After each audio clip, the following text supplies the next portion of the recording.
अखिल स्वामी जी, कांग्रेस का रिवाइवल, कांग्रेस अगर तेलंगाना में जीत जाती है, ओके जफर साहब वापस आ रहा हूं आपके पास। अखिल स्वामी जी, अगर कांग्रेस तेलंगाना में जीत जाती है तो ये बीजेपी से ज्यादा दिक्कत ये समाजवादी पार्टी, तृणमूल कांग्रेस, आम आदमी पार्टी, अलायंस पार्टनर्स के लिए ज्यादा हो जाएगी कि वो तो उनकी कांग्रेस अपनी जो ओरिजिनल वोट बैंक है वो वापस ले रही है, तो ये इंडिया अलायंस के लिए बहुत दिक्कत हो जाएगी। नहीं ऐश्वर्य जी, मुझे ऐसा लगता है जैसे माननीय मोदी जी ने बीआरएस और एमआईएम को एक्सपोज किया, उसी प्रकार से जफर साहब ने और विनीत जी ने बीजेपी को बीआरएस और एमआईएम के गठबंधन को एक्सपोज कर दिया।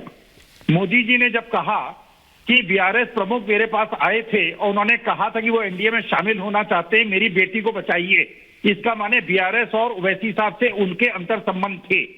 यहाँ पे जफर साहब ने कहा कि हम जीतेंगे, ये कह रहे हैं, ये मान रहे हैं कि बीआरएस और ओवैसी मिलके बीजेपी के साथ सरकार बनाएंगे, लेकिन ऐसा नहीं होगा।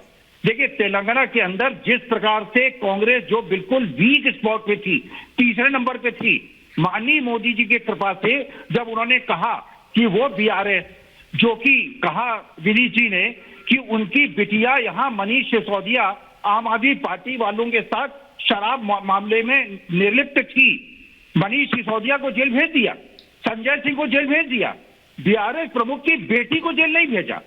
इसका मतलब है आपके बीआरएस से संबंध, जिस प्रकार जेडीएस को खा गई बीजेपी कर्नाटका में, उसी प्रकार बीआरएस को खा गई बीजेपी तेलंगाना में। और देखिए मैं, जो मेरा आंकलन है वो ये कहता है, कल फिर डिस्कस करेंगे, मोहब्बत जीतेगी, नफरत हारेगी।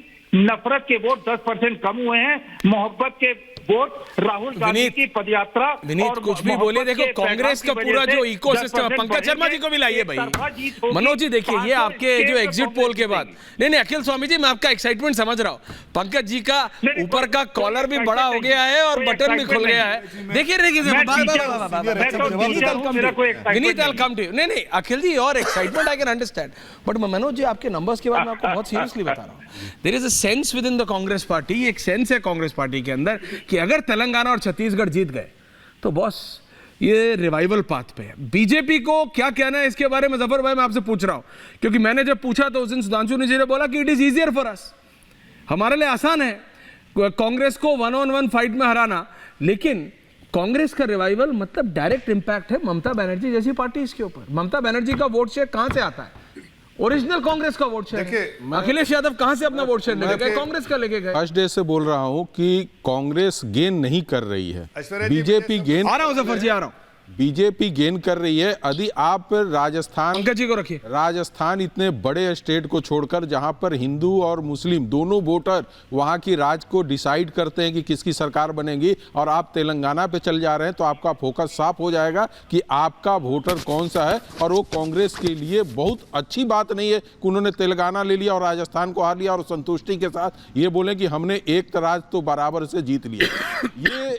ये चीजें नहीं। दूसरी बात है कि जिस मध्य प्रदेश पे इन लोगों को भरोसा था कि वो सरकार हम जीत कर ला रहे हैं, तो वो सरकारें अभी जीत कर आते हुए नहीं दिख रहे। कल पता चलेगा कौन जीतेगा, ये नहीं होगा। जहां तक रही छत्तीसगढ़ की बात, तो छत्तीसगढ़ सिर्फ बघेल अपनी सरकार को खींच कर ला रहे हैं। इतने महादेव पे ये करप्शन, वो चीजें ले आने के बाद, करप्शन टू लेट, या वो इशू को बहुत लेट लाया गया, बहुत ज्यादा लेट लाया गया। वही नहीं, बीजेपी ने वहां काम भी करना बहुत लेट शुरू किया, 6 महीने से काम किया जा। और छत्तीसगढ़ में जब मैं बात कर रहा था वहां के लोकल रिपोर्टर से, वो कह रहे हैं कि भूपेश बघेल ने एक छत्तीसगढ़ अस्मिता की एक ऐसी फीलिंग बना दी थी कि हर चीज छत्तीसगढ़िया छत्तीसगढ़िया छत्तीसगढ़। एक्चुअली बीजेपी के पास वैसा लीडर था नहीं कि जो लोकल। रमन सिंह तो मतलब लीडर इन एब्सेंशिया तो साफ कर दिया गया था ना, उनको तो एक तरफ से साइड किया गया था। कहां थे रमन सिंह? जैसे मैं मध्य प्रदेश में इनका जितना मर्जी बोलने, कहां थे रमन सिंह? आखिरी में देखें जब गृह मंत्री खुद गए उनके नामांकन के लिए, उससे पहले पता नहीं था कि रमन सिंह छत्तीसगढ़ में है कि कनाडा में है। और वही नहीं, राजस्थान में सच में बता रहा हूं विनीत जी।